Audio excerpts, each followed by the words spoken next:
Buenos días a todos. Otra semana más aquí al frente, predicando. Sigue siendo un placer, pero espero que ya no vuelva hasta dentro de un par de meses por lo menos. Así que bueno, seguimos con esta serie de Lucas. Y bueno, ahora damos un pequeño salto desde la semana pasada, porque ya sí que entramos en la línea que llevábamos del libro de Lucas. La predicación que precede a esta de hoy es la que hizo Hassel, no sé si la recordáis, que se encontraba en el final del capítulo 17 hasta el principio del capítulo 18, los primeros 8 versículos. Precisamente hablaba del reino y hablaba también de aquella viuda insistente con un juez injusto, ¿lo recordáis? Bueno, esa fue la última predicación que se vio de Lucas, que precede precisamente a este título de hoy, ¿no? A este pasaje. Me gustaría que pudierais observar la imagen que se va a ver en pantalla. Precisamente ese es el título que yo le he puesto a la predicación. El reino de Dios es para los que son como ellos. Fijaros en este niño, poner la imagen, dejarla ahí de fondo. ¿Creéis que este niño es autosuficiente? ¿Creéis que este niño tiene el cuidado y la protección de su padre por méritos propios? La respuesta es que no, obviamente. El niño ni es autosuficiente, ni el niño merece nada por nada que haya hecho. Pero el niño confía ciegamente en su padre. El niño tiene fe en que va a ser cuidado, ¿verdad? Seguramente todos podríamos decir que el padre de la imagen es un ejemplo a seguir para este niño. Y no digo que no pueda serlo en muchos otros aspectos, pero si hablamos de fe, ese niño está marcando el camino por el cual todos tenemos que dirigir nuestros pasos. El texto que hoy vamos a ver, precisamente termina hablando Jesús de que dejen los niños acercarse a Él, porque de ellos, el reino de Dios es para los que son como ellos. Así termina la exposición de Jesús tras hablar tras contar una parábola conocida por todos de un fariseo que ora en el templo y un publicano que también ora en el templo. Todo el capítulo 18 de Lucas está enfocado en la fe necesaria para entrar en el reino de Dios. Podemos verlo, como he dicho antes, en la viuda y el juez injusto. También lo vemos en la parábola del fariseo y publicano que hoy vamos a estar afrontando.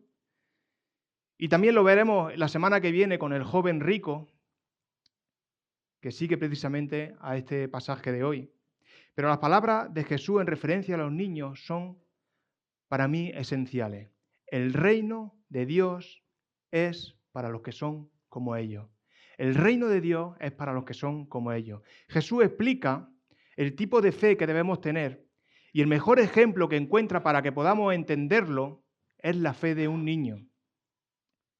Una de las características claves de los niños es que son completamente indefensos y no pueden valerse por sí solos, ¿verdad? No tienen nada que ofrecer de sí mismos, como he dicho antes, y tampoco tienen ni la fuerza ni los recursos para cuidarse y ser independientes por completo.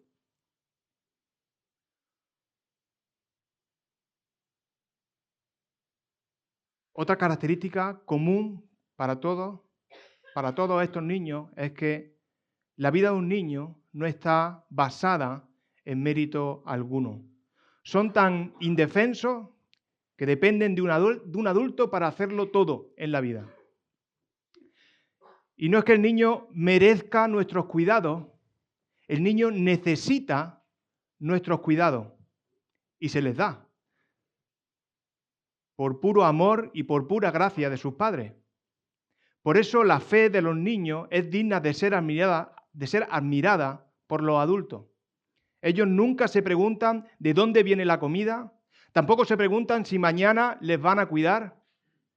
no dudan en extender sus brazos como ese niño para coger la mano de sus padres. Saben que sus padres le proveerán de sus necesidades más básicas. Además, la fe de los niños es un ejemplo para nosotros, porque no tienen ningún poder para conseguir lo que quieren. No tienen ningún mérito para que se les dé lo que desean, pero tienen la fe suficiente para saber que lo que pide se les dará.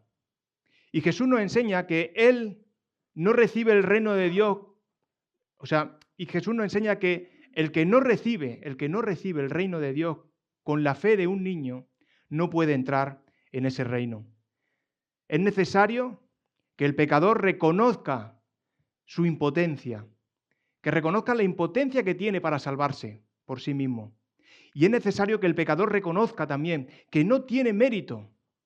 No hay mérito alguno en nuestras vidas para ganar la salvación.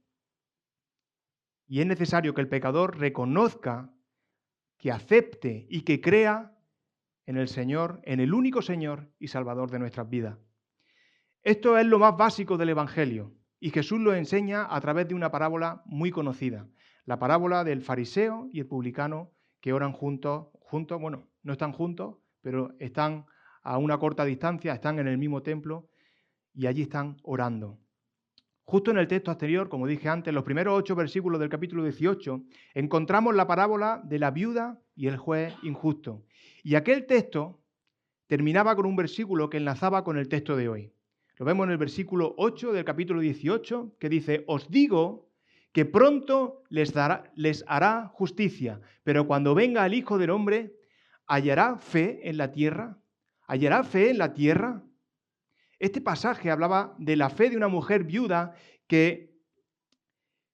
y la clave está en que ella recalca, ella insistentemente está pidiendo ayuda a ese juez injusto. Dice al principio del pasaje que la importancia de no desmayar en la oración. Y esta mujer no desmayaba en la petición constante a este juez para reclamar justicia. Esta fe estaba en esta mujer, pero no era la norma. La fe no era generalizada. Por eso termina Jesús diciendo: pero cuando venga el Hijo del Hombre, ¿hallará fe en la tierra? ¿Hallará fe en la tierra cuando llegue el Hijo del Hombre? En estos siguientes versículos que vamos a leer ahora, encontramos algunos detalles más acerca de la fe y dónde se puede encontrar ese tipo de fe que el Hijo del Hombre anda buscando. Aunque ya, he hecho un poco de spoiler. El texto de hoy se encuentra en Lucas 18, del 9 al 17, y dice así: Jesús contó también esta otra parábola, a unos que confiadamente se tenían por justos y menospreciaban a los demás. 2 hombres subieron al templo a orar, uno era fariseo y el otro recaudador de impuestos. El fariseo, poniéndose en pie, oraba para sí de esta manera: Dios, te doy gracias porque no soy como los otros hombres, ladrones, injustos, adúlteros, ni aun como este recaudador de impuestos.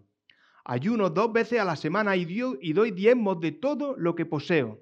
En cambio, el recaudador de impuestos, que se mantenía a cierta distancia, ni siquiera se atrevía a levantar los ojos al cielo, sino que se golpeaba el pecho diciendo: oh Dios, ten compasión de mí, que soy pecador. Os digo que el recaudador de impuestos descendió a su casa más justificado que el otro, porque cualquiera que se ensalza será humillado, y el que se humilla será ensalzado. A Jesús le llevaban también los niños para que los bendijese. Cuando los discípulos vieron esto, reprendieron a quienes lo llevaban, pero Jesús, llamando a los niños, dijo: dejad que los niños vengan a mí, no se lo impidáis, porque el reino de Dios es para los que son como ellos. El reino de Dios es para los que son como ellos. Os aseguro que el que no recibe el reino de Dios como un niño, no entrará en él. En estos versículos vemos a 2 hombres que fueron al templo a orar, pero solo uno salió de allí justificado. Esta historia es una de las historias más simples acerca de la salvación que podemos encontrar en la Biblia. Y es importante que recordemos el motivo por el cual nos deja esta parábola. En aquel tiempo había personas que confiaban en sí mismas como justas y menospreciaban a otras personas, esos llamados pecadores. Aunque el foco está en un fariseo y en un publicano, no es un ataque precisamente a los fariseos, sino que es una enseñanza sobre las personas que confiaban en sí mismas y menospreciaban a otras. De hecho, el texto comienza diciendo eso, ¿no? Que menospreciaban a los demás. Este tipo de personas no se limitan a los fariseos ni tampoco son personas que quedaron en el pasado. Hoy también encontramos este tipo de personas que confían en los buenos que son y las muchas cosas buenas que hacen. Han hecho de su religión y una competencia con otras personas. Se comparan con otros y además les menosprecian porque no están a su altura. No son justos como ellos, dicen, ¿no? La pregunta que debemos hacernos es, ¿justo ante quién? ¿Justo ante quién? La palabra justo es muy usada en toda la Biblia, pero ¿qué significa realmente ser justo? Esta justicia hace referencia a pararse ante Dios y ser 100% justo. Es decir, ser justo es pararse ante Dios con la certeza de que no hay ni una sola cosa con la que yo podría ser acusado, o tú podrías ser acusado o condenado. Ser hallado justo es ser hallado perfecto ante los ojos de Dios. ¿Y quién puede conseguir eso? ¿Hay aquí alguien que pueda conseguir eso? Dice en Romanos 1:17, porque el Evangelio, la justicia de Dios, es revelada por medio de la fe y para la fe, como está escrito, mas el justo por la fe vivirá. Esta frase es una referencia precisamente al libro de Habacuc, que dice así, en Habacuc 2:4, aquel cuya alma no es recta se enorgullece. Es curioso con lo que está pasando en la parábola de hoy, ¿no? Mas el justo por su fe vivirá. Hay varias cosas que me llaman la atención, como ya he comentado, en esta referencia de Habacuc. En primer lugar, apreciamos que el corazón alejado de Dios es orgulloso. Y en segundo lugar, vemos que el justo vive por su fe. Lo mismo sucede en el texto que hoy estamos viendo de Lucas. Aquí también hay dos tipos de personas. Un fariseo autosuficiente, orgulloso y sin misericordia. Y un publicano, un recaudador de impuestos, que reconoce su pecado, que no es capaz ni de levantar su ojo al cielo y ruega a Dios por salvación. Estas dos personas se encuentran en el templo, porque las dos han ido allí a orar y podemos apreciar muy claramente dos tipos muy distintos de oración. El fariseo, más que una oración, está haciendo una exposición de sus logros y el publicano precisamente es breve, pero es muy sincero en su corazón y en su oración. El resultado también es muy distinto para ambas personas. Uno sale justificado, el publicano, y otro será humillado si sigue por el mismo camino, el fariseo. Pero vamos a ver con más detalle cómo son estos dos tipos de personas. En primer lugar, el fariseo. Era muy común que personas religiosas como los fariseos observaran 3 oraciones diarias, mañana, tarde y noche.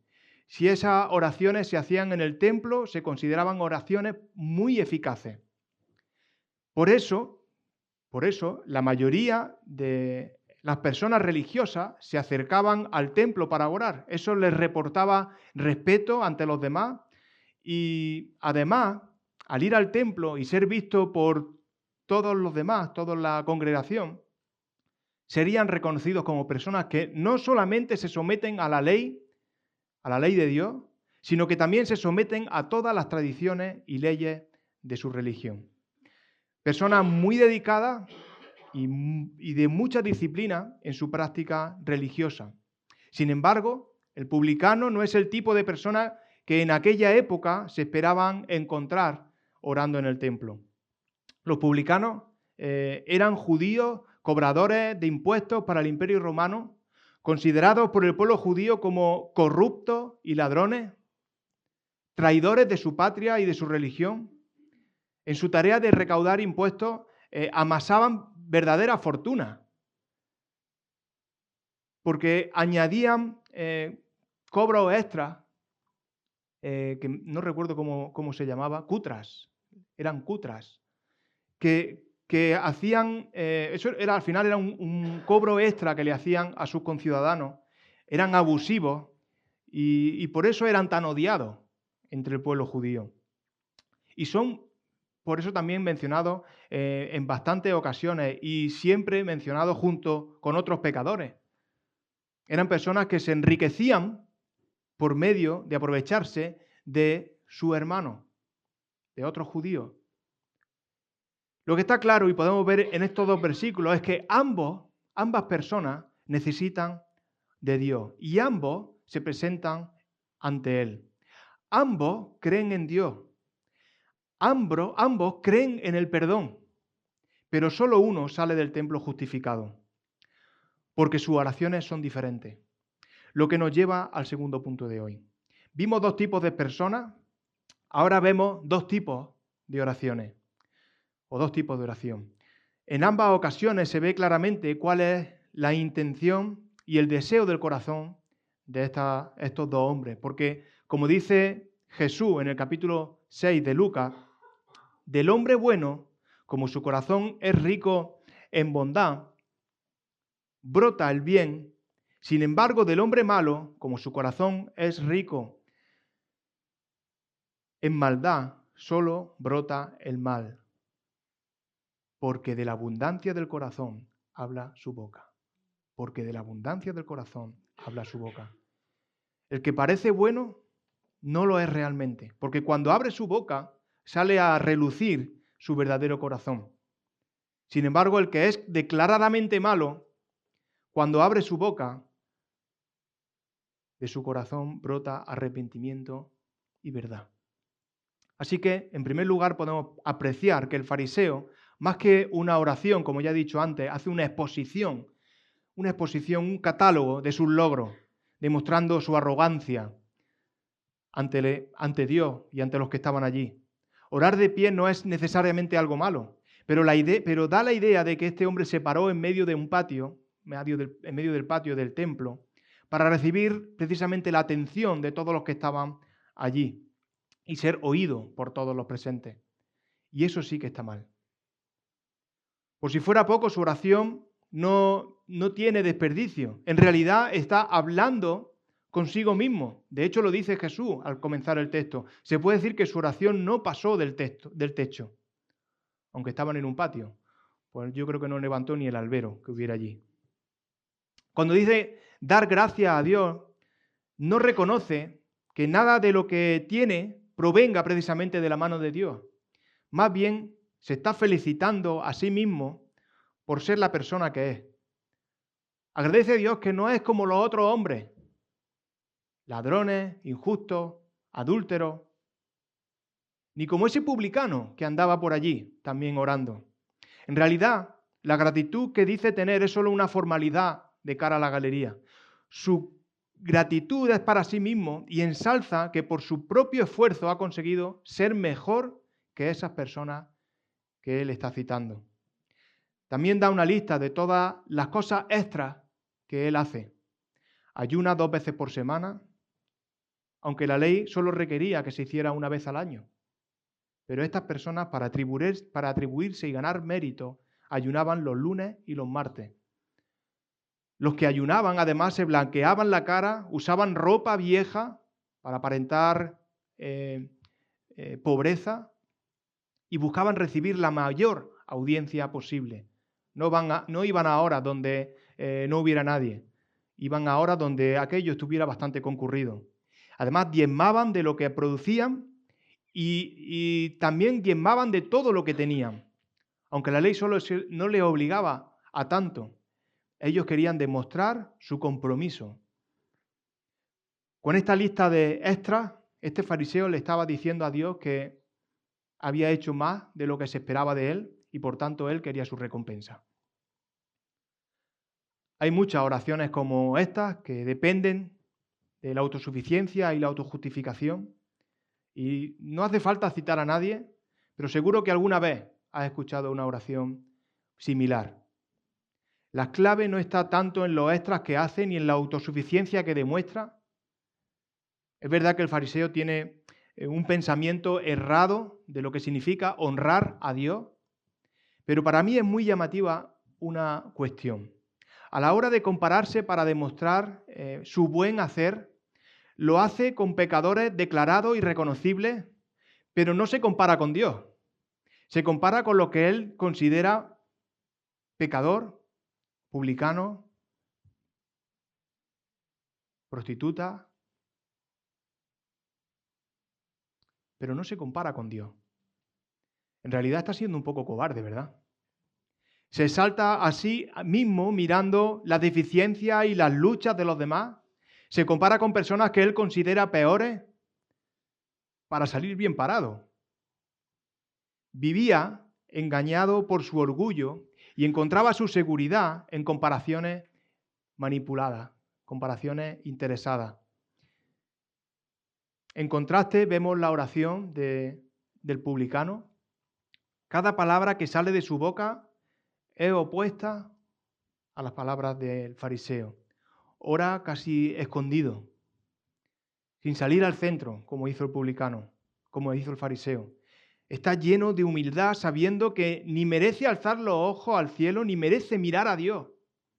Se golpea el pecho como símbolo de pena, arrepentimiento y remordimiento.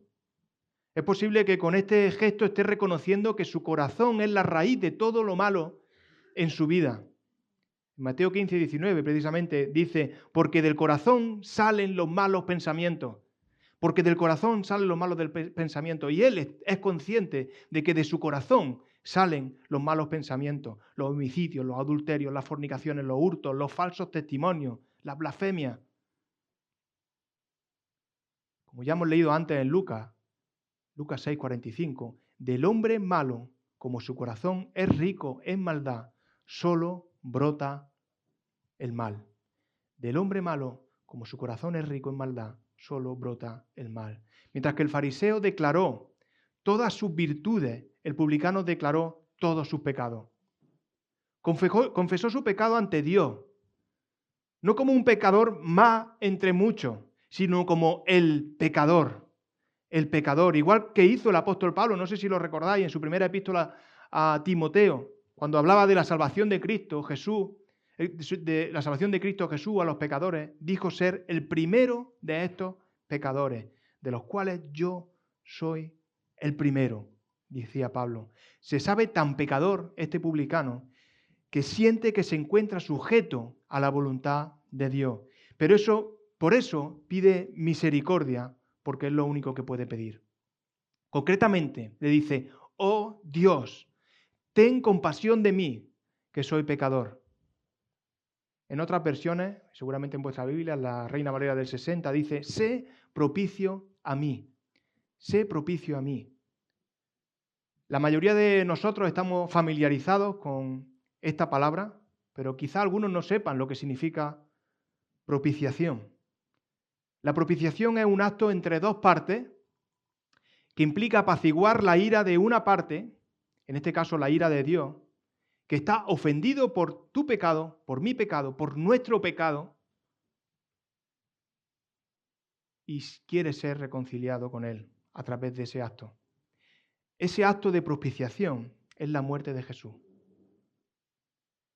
Dice Romanos 3:25, a Él lo puso como instrumento de perdón, por medio de la fe en su sangre, para manifestar su justicia a causa de haber pasado por alto en su paciencia los pecados pasados, por medio de la fe en su sangre. Cristo es el pago propicio, apropiado, el pago suficiente. Él es la evidencia de la misericordia y la compasión de Dios para con el publicano y para contigo y para conmigo. Esa es la propiciación, como dice 1 Juan 2:2. Él es la propiciación por nuestro pecado y no solamente por los nuestros, sino por también los de todo el mundo. Cristo es el mayor acto de amor hacia nosotros, que somos pecadores, que no hemos hecho mérito alguno para recibir nada.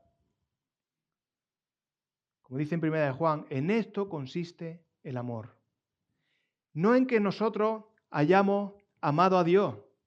No consiste que nosotros hayamos amado a Dios, sino en que Él nos amó a nosotros y envió a su Hijo en propiciación por nuestros pecados. No consiste que nosotros lo hayamos amado a Él, consiste que Él nos amó a nosotros y envió. Él puso el medio posible para que pudiéramos ser amados, pudiéramos ser perdonados y salvados por nuestros pecados. Por eso este hombre publicano sale justificado, porque Cristo es el pago y la propiciación de nuestros pecados, de sus pecados. Su oración fue muy sencilla. Él en su oración reconoce su pecado ante un Dios santo.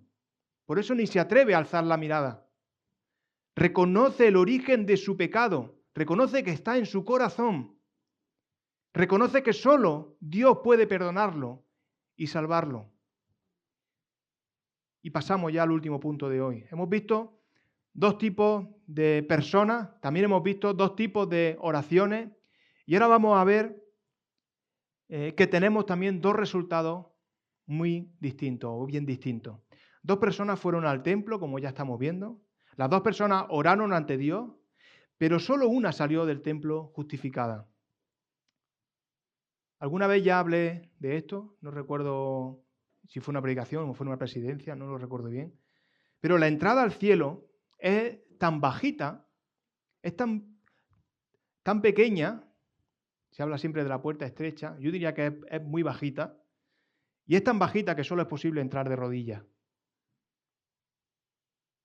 Esa es la idea que expresa aquí Jesús cuando dice, cualquiera que se ensalza será humillado, y el que se humilla será ensalzado. La salvación no se puede conseguir por medio de tu propio mérito. Ni siquiera ninguna persona puede presentar una lista de obras ante Dios que sea suficientemente buena para ganar el perdón de pecado y la vida eterna. Proverbios 29 dice, ¿quién puede decir, yo he purificado mi corazón, limpio estoy de mi pecado? ¿Quién puede decir eso? También en Eclesiastés 7:20 dice, ciertamente no hay en la tierra nadie tan justo que haga el bien y nunca peque. No hay nadie en la tierra tan justo que haga el bien y nunca peque. En Romanos 3:10 y 11 dice, como está escrito, no hay justo ni aun uno. No hay justo ni aun uno. No hay quien entienda, no hay quien busque a Dios. Está claro que no hay ninguna posibilidad de alcanzar ningún mérito, porque nadie puede decir que está libre de pecado. Y el pecado impide, aunque sea solamente uno, alcanzar mérito para ganar el favor de Dios. Ninguna persona puede ser justificada por la obra de la ley, porque las obras, dice Romano, las obras de la ley, ningún ser humano, porque por las obras de la ley, ningún ser humano será justificado delante de él. Pues la ley sirve para que tengamos precisamente el conocimiento del pecado. La única manera de ser justificado es por la fe. Ahora pues, justificados por la fe, tenemos paz con Dios por medio de nuestro Señor Jesucristo. Por Él también tenemos la entrada por la fe a esta gracia en la cual estamos firmes y nos enorgullecemos en la esperanza de la gloria de Dios. La fe es la clave, hermano. El publicano sabía que solo podía arreglar su situación y no dudó. Solamente Dios podía arreglar su situación y no dudó en acudir a Él, como el niño que acude a su padre para que se le ayude a saltar un gran escalón o para bajarse de un sitio alto. La fe de un niño es el ejemplo a seguir. Debemos acudir a nuestro Creador con la confianza y la sencillez de un niño. Volvemos a ver la imagen del principio y quiero que la combinéis con la imagen que Jesús nos deja diciendo que dejen a los niños venir a Él. ¿Te ves representado con esta imagen en tu relación con Dios? ¿Elevas tus manos buscando la mano protectora de Dios en tu vida? ¿O buscas la palmadita en la espalda de un Dios condescendiente que se amolda a lo que tú haces y lo que tú pides? Si elevas tu mano hacia Dios, te darás cuenta que Él ya tiene su mano tendida, esperando a que tú le pidas ayuda. El publicano tenía sus tormentas, él tenía su pecado, un pecado que le abrumaba y no le dejaba descansar, pero su reacción fue la de acudir a Dios. Se acercó al único que puede calmar cualquier tormenta, al único que puede perdonar el pecado. El único que podía perdonar el pecado de aquel publicano, y el único que puede perdonar tu pecado, y el único que puede perdonar mi pecado. Cada uno de nosotros tiene sus tormentas. Pecado sin confesar. ¿Y cuál es tu reacción? Pensar en esto. ¿Cuál es tu reacción? ¿Cuál es nuestra reacción? ¿Estás obrando para sumar cosas a esa lista de buenas cosas realizadas, mirando hacia los que están peor que tú a tu alrededor, según tu modo de verlo? ¿O acudes con humildad y la fe de un niño que busca ayuda en su padre? Sé que lo primero que te puede venir a la cabeza es que siempre haces como el publicano, ¿no? Te humilla y ruega a Dios por salvación. Sabemos que hacemos lo correcto, ¿no? Y puedes pensar, esta enseñanza ya no es para mí, porque esto ya lo aprendí yo hace 30 años cuando me convertí. Pero este pensamiento es muy peligroso, porque seguimos luchando con el pecado. Y pensar que no necesitas estas palabras puede ser el primer síntoma de que precisamente las estás necesitando. Toda la palabra de Dios es útil siempre. Dice en 1 Corintios 10:12, así que el que piense que está firme, tenga cuidado de no caer. El que piensa que está firme, tenga cuidado de no caer. Hermano, extiende tu mano siempre hacia Dios. No quieras ser autosuficiente, aunque esa palabra está muy de moda hoy en día. Necesitas ser dependiente como un niño pequeño. Que necesitamos ese niño pequeño necesita a su padre para sobrevivir y nosotros necesitamos a nuestro Padre Celestial para sobrevivir también. Así es como realmente necesitamos a Dios. Lo necesitamos para sobrevivir a este mundo de pecado. Sin Dios, nada provechoso y bueno podemos hacer, porque nada y provechoso puede salir bueno de nuestro corazón. Pero con Él, con Dios, todo es posible, siempre según su voluntad para nuestra vida. En esta vida no sabemos lo que nos deparará, pero con Dios de nuestra mano podemos estar seguros de que más allá de esta vida estaremos con Él y para siempre. El Señor nos ayude a confiar en Él como niños pequeños que necesitan a sus padres en lo más básico, así nosotros, que dependamos en lo más básico de nuestro Padre Celestial y lo cojamos de la mano siempre. Que el Señor nos ayude. Amén.